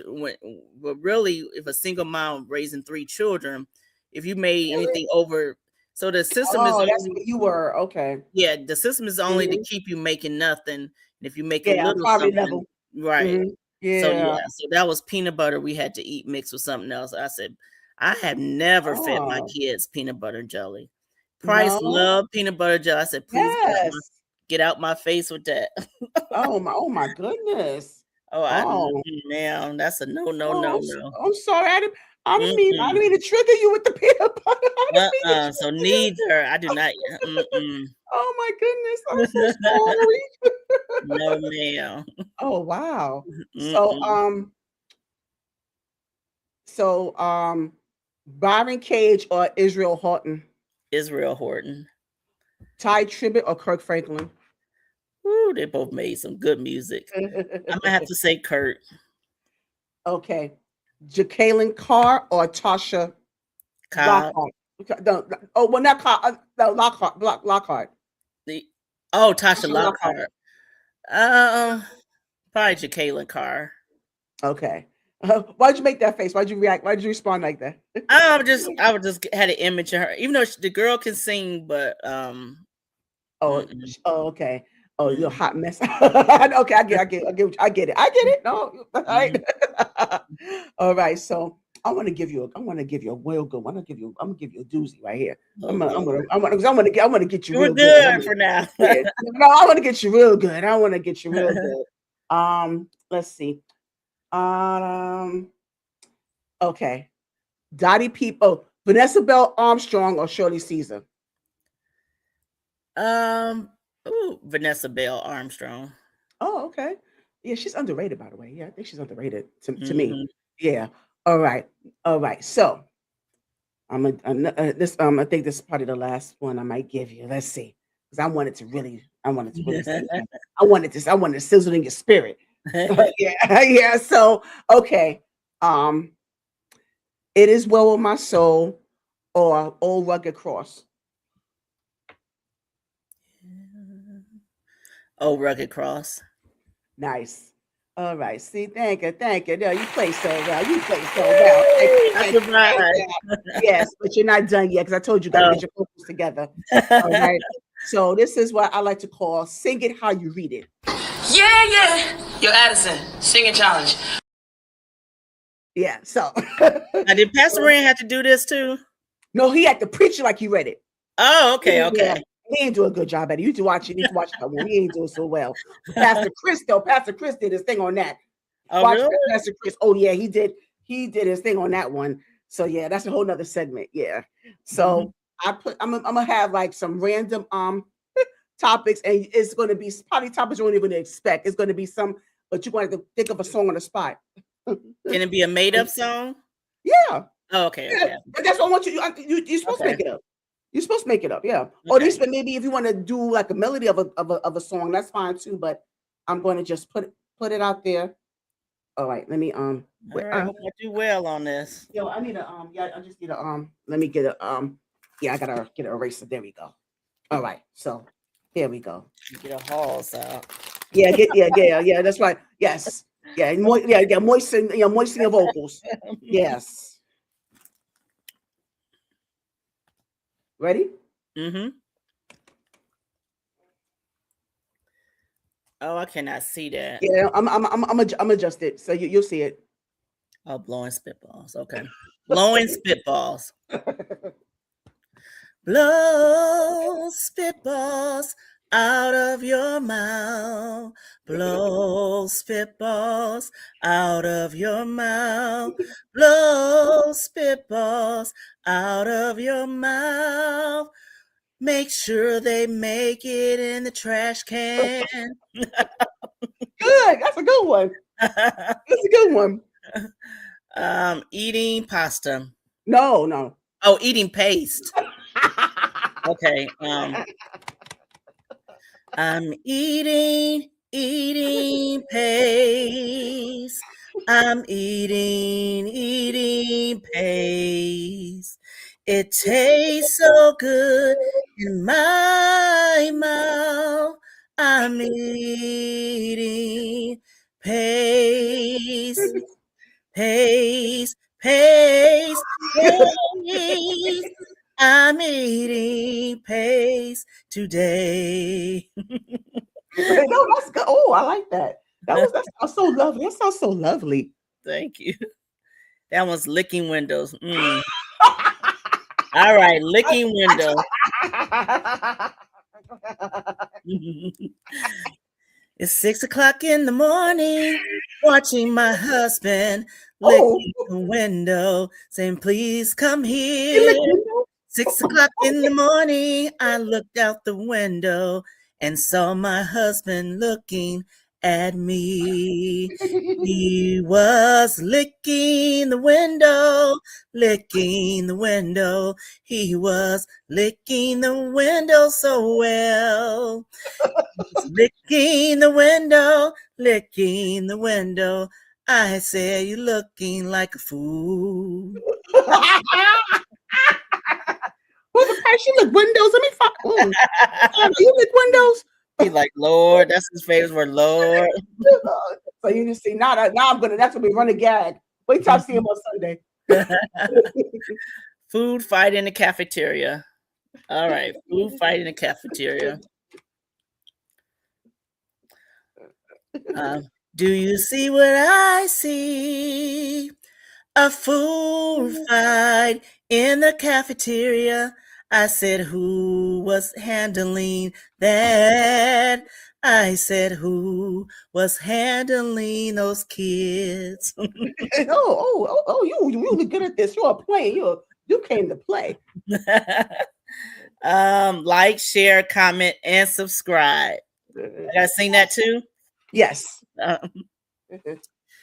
If you find the time to like, share, subscribe, don't forget, faith is the substance of things hoped for. Faith is the substance of things hoped for.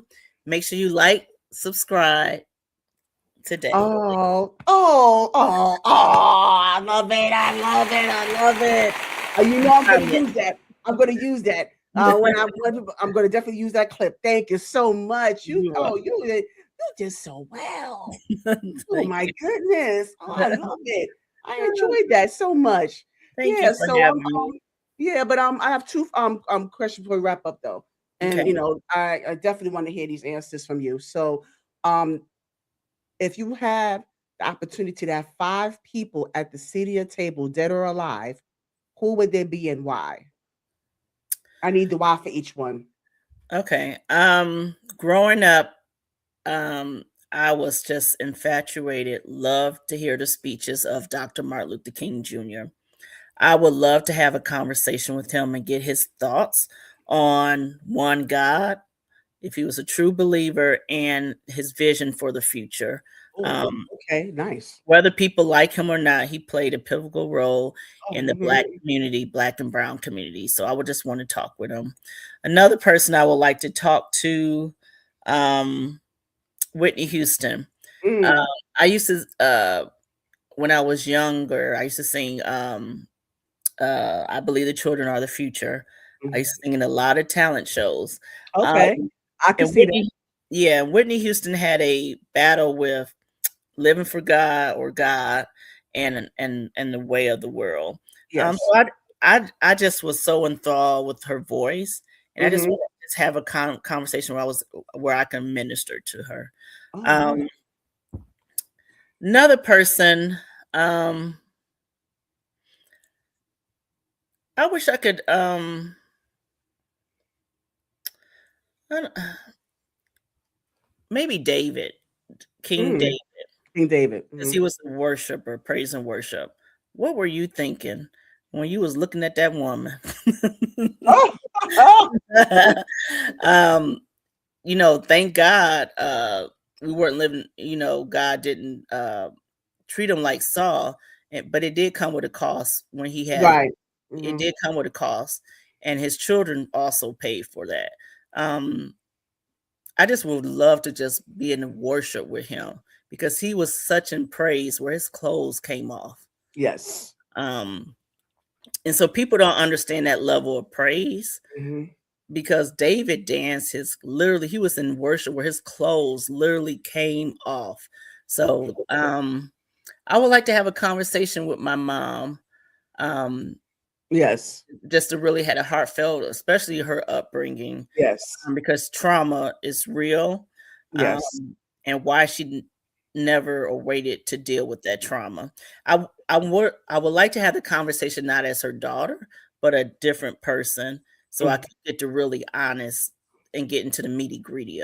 Absolutely. Absolutely. I would like to also have a conversation with my dad, like why was he not there, Yes. um, regardless of his own battles and trauma.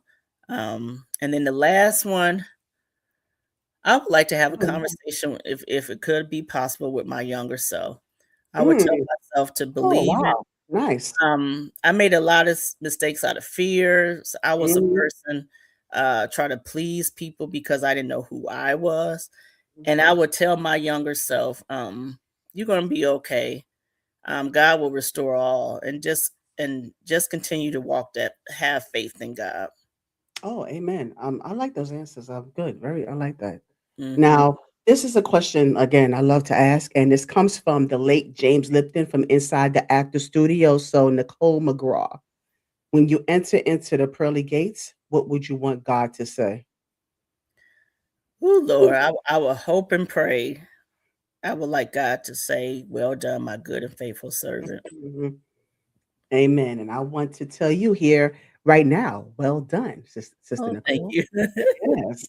Thank you Thank so much. Thank you so much for coming through. Like I said, coming to share so much with me you. on my Thank little piece of platform. So I really do. I hope you come back, because I'm trying to get Yeah. some panels, panel discussions. When the time comes, I want for you to come through for those things as well. So I really do appreciate that. So any final words? I would just encourage the listeners that, um, if it's okay, Sister Faith, I would just encourage the listeners that no matter what is going on in your life, no matter if you felt forsaken, if you felt not loved, even if you feel alone, I know a Savior that was high and sits low. I know in his word that he said he would never leave you nor forsaking you. And if you have listened to this podcast today, the interview with me, I hope I gave you a little glimpse of what it was like growing up. And throughout my years, God reminded me. I know for a fact that God was with me. He never allowed me to go at any situation in my journey in my life alone. So I would Yes. like to encourage those listeners to take the time to really know God and try God. And I promise you, He'll never leave you, nor will He forsake you. I'm reminded that his love, he never fails. He never fails. Absolutely. Thank you so much. And Thank that's very well said. And I received that wholeheartedly. So thank you you. so Amen. much. Yes. And I hope you have a very good night. And I see you on Sunday. All right. Thank you for having me. All right. Absolutely. All right.